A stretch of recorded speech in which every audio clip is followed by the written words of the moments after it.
Selamat siang Bapak Gopar. Waalaikumsalam. Bagaimana kabarnya Pak Yanto hari ini? Alhamdulillah baik. Bagaimana juga dengan Bapak Gopar sekarang kondisinya? Alhamdulillah. Begini Pak, saya kesini itu mau sedikit berdiskusi kepada Bapak tentang keadaan salah satu murid saya.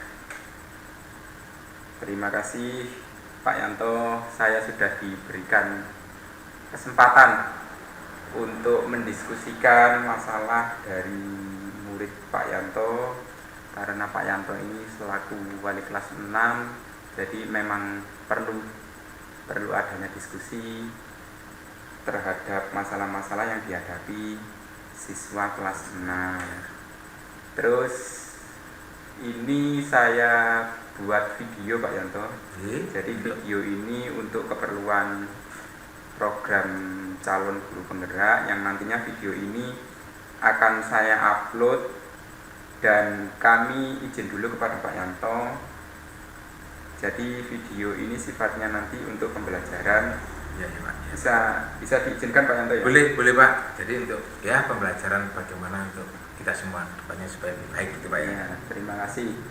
Jadi tujuannya kita diskusi permasalahan siswa kelas 6. Gitu. Terus saya akan mengidentifikasi Pak Yanto.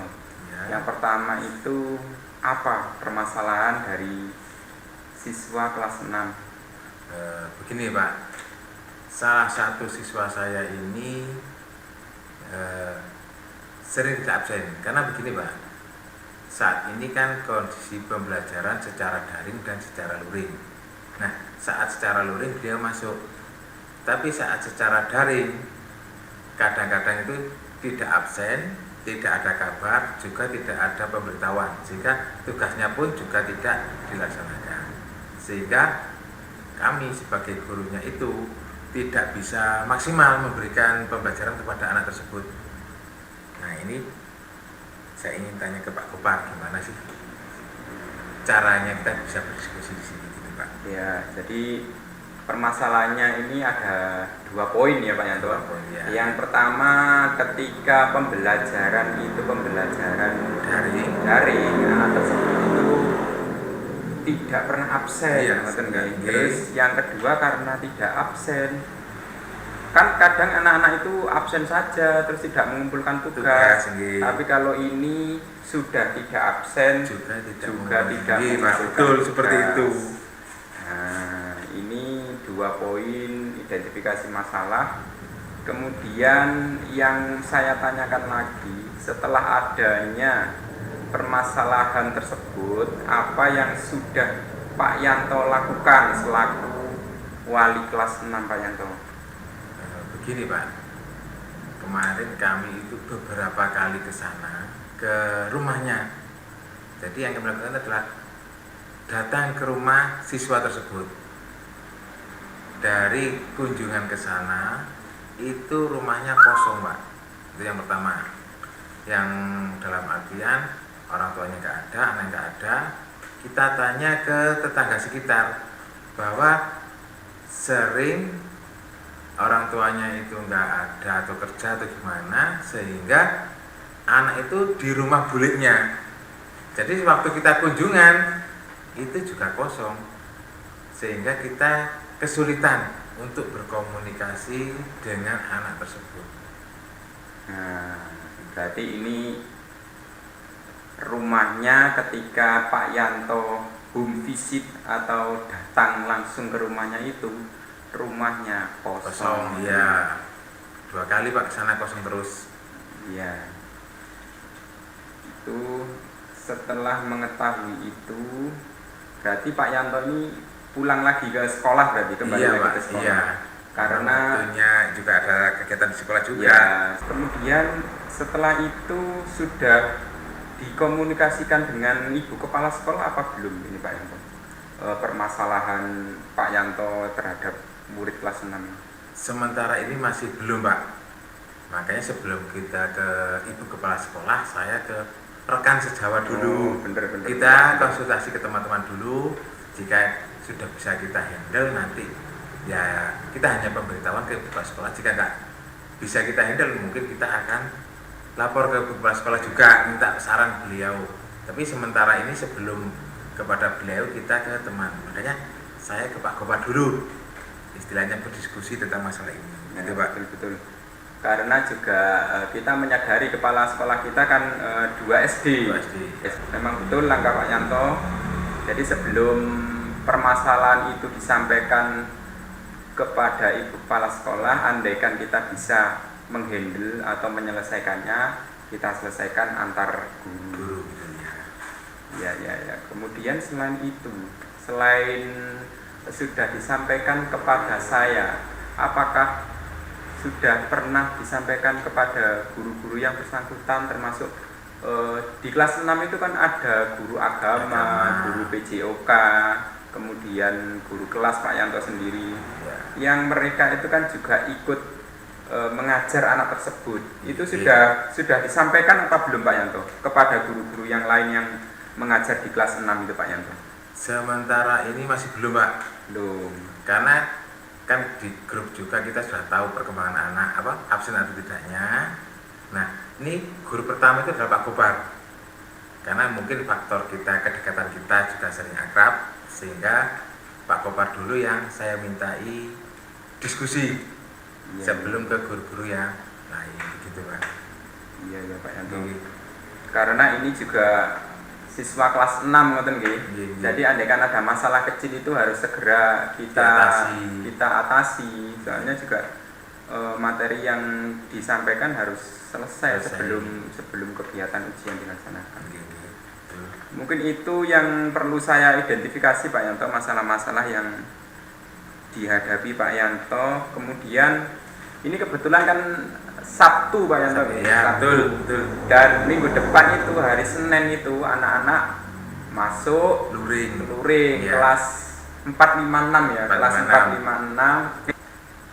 Sehingga ini kedepannya bagaimana ini Pak Yanto? Rencana aksinya ini Pak Yanto? Untuk kedepannya nanti, yang pertama saya adalah berbicara dengan siswa tersebut Pak, secara individu antara guru dan siswa. Yang kedua juga kunjungan ke rumah lagi. Saya ingin tetap berharap bertemu dengan kedua orang tuanya. Kalaupun kosong, kita ke kampung sebelah yang di rumah buliknya itu. Oh iya. Karena sering di rumah buliknya, sehingga perlu ke sana juga untuk pemberitahuan bahwa selama di sana itu juga tetap pembelajaran melalui pembelajaran daring. Jadi saya ingin berbicara langsung kepada orang tua maupun kepada buliknya, sehingga beliau itu tetap mengawasi. Karena biasanya kadang-kadang karena orang tuanya juga agak gaptek Pak ya, sehingga anak bilangnya sudah ikut daring padahal anak tidak mengikuti pembelajaran. Kadang-kadang juga orang tua ada yang seperti itu. Nah, saya ingin tahu kondisinya itu, apakah anak itu benar-benar seperti itu dibulinya itu, atau anak itu memang tidak mengikuti pembelajaran itu karena hal lain gitu Pak. Jadi kepingin ketemu, duduk bersama orang tuanya dan juga bulinya bersamaan dengan anaknya. Jika bertemu satu dengan anaknya pasti ya nanti begitu di rumah tidak dihiraukan. Jadi jika bertemu langsung ngomong bersama dengan anaknya, dengan orang tuanya, nanti bisa lebih enak. Gitu Pak, itu rencana yang akan kami lakukan mungkin minggu depan atau besok atau hari Minggu itu gimana. Insya Allah saya akan ke rumahnya dan ke buliknya itu Pak. Ya, jadi rencana aksinya Pak Yanto ini yang bisa dilakukan besok atau hari Seninnya, nanti Pak Yanto bisa ke rumah orang tua. Terus andaikan di rumah orang tua kosong, ini kan permasalahannya, ini anaknya ini kadang ke rumah orang tuanya, terus orang tuanya kerja kadang di rumah buliknya. Nah, itu kan yang jadi permasalahannya. Seperti itu. Nah, jadi nanti Pak Yanto ke rumah orang tuanya, andaikan kosong, ditindaklanjuti Pak Yanto nih. Iya. Ditindaklanjuti langsung ke rumah buliknya. Sudah tahu Pak ya rumahnya buliknya ya? Belum Pak, nanti ya insya Allah. Kampungnya tahu tapi bisa tanya di sana nanti. Kan kebetulan kampung sebelah saja kan. Kampung sebelah. Satu desa bisa tanyakan. ketika bertemu ke buliknya itu Pak Yanto, jadi nanti Pak Yanto juga langsung sama anaknya juga ya Pak Yanto ya? Ya, harapan saya nanti Bisa ketemu dengan anaknya dan sehingga ngomong bersama dengan siswanya, dengan orang tuanya atau buliknya itu. Iya. Harapannya seperti itu. Jadi nanti langkah selanjutnya itu ke rumah orang tua, bulik, dan syukur-syukur langsung bisa berbicara dengan anaknya langsung. Iya, gitu. Itu Pak Yanto rencana aksinya untuk minggu ke depan. Terus setelah ada rencana aksi ini kan kita juga melibatkan pihak lain selain orang tua dan juga anak tersebut. Kira-kira pihak mana saja Pak Yanto yang harus bertanggung jawab atau yang perlu dilibatkan dalam masalah ini Pak Yanto? Yang pertama adalah lingkungan sekolah kita Pak, termasuk ya seperti saat ini saya diskusi ke Pak Bupati kan salah satu tanggung jawab kita rekan untuk anak tersebut. Rekan dulu. Jadi yang pertama pihak sekolah, yang kedua adalah keluarga dan lingkungan keluarga, di mana yang mengawasi anak jika anak tersebut adalah melaksanakan kegiatan secara daring. Yang ketiga adalah lingkungan warga sekitar domisili. Betul. Misalkan kadang-kadang ada anak usia sekolah seperti ini, waktunya sekolah kok di rumah, atau mungkin jika anak tersebut di rumah buliknya kok dibiarkan tidak mengikuti daring, sehingga warga di sekitar tempat tinggal itu juga ikut peduli, bertanggung jawab, ikut mengontrol. Ikut mengontrol pada siswanya seperti itu Pak. Mengontrol anak-anak ketika jam usia sekolah kok anak-anak itu tidak belajar tapi bermain. Apalagi memakai pakaian seragam dibiarkan bermain. Yang lebih parah lagi itu ketika jam belajar anak-anak sudah memakai pakaian bebas bermain. Nah itu Pak Yanto juga bagus, perlu menyampaikan kepada warga sekitar, Pak, Bu, tolong nanti ketika jam pelajaran secara daring anak-anak agar tetap di rumah melaksanakan pembelajaran dengan memakai seragam. Nah, itu harapannya. Iya. Sehingga semua ikut peduli terhadap pendidikan, bukan hanya sekolah, orang tua, lingkungan juga. Lingkungan masyarakat di sekitar sekolah kita juga ikut mengontrol. Oke, Pak Yanto. Mungkin ada lagi yang perlu itu Pak yang ingin saya diskusikan Pak. Iya. Saya ini. Iya, terima kasih Pak Yanto. Jadi banyak hal yang bisa kita diskusikan hari ini ya. Ini hari Sabtu, kebetulan kita bisa bertemu, kemudian Senin kita bertemu, harapan kita juga bisa mengajar anak-anak dengan lebih baik lagi. Iya, betul. Oke, terima kasih Pak Yanto atas diskusinya. Sama-sama Pak, dan terima kasih dari diskusi ini. Nanti saya akan menindaklanjuti. Oke Pak Yanto, selamat siang. Selamat siang Bapak, terima kasih. Assalamualaikum warahmatullahi wabarakatuh. Waalaikumsalam warahmatullahi wabarakatuh.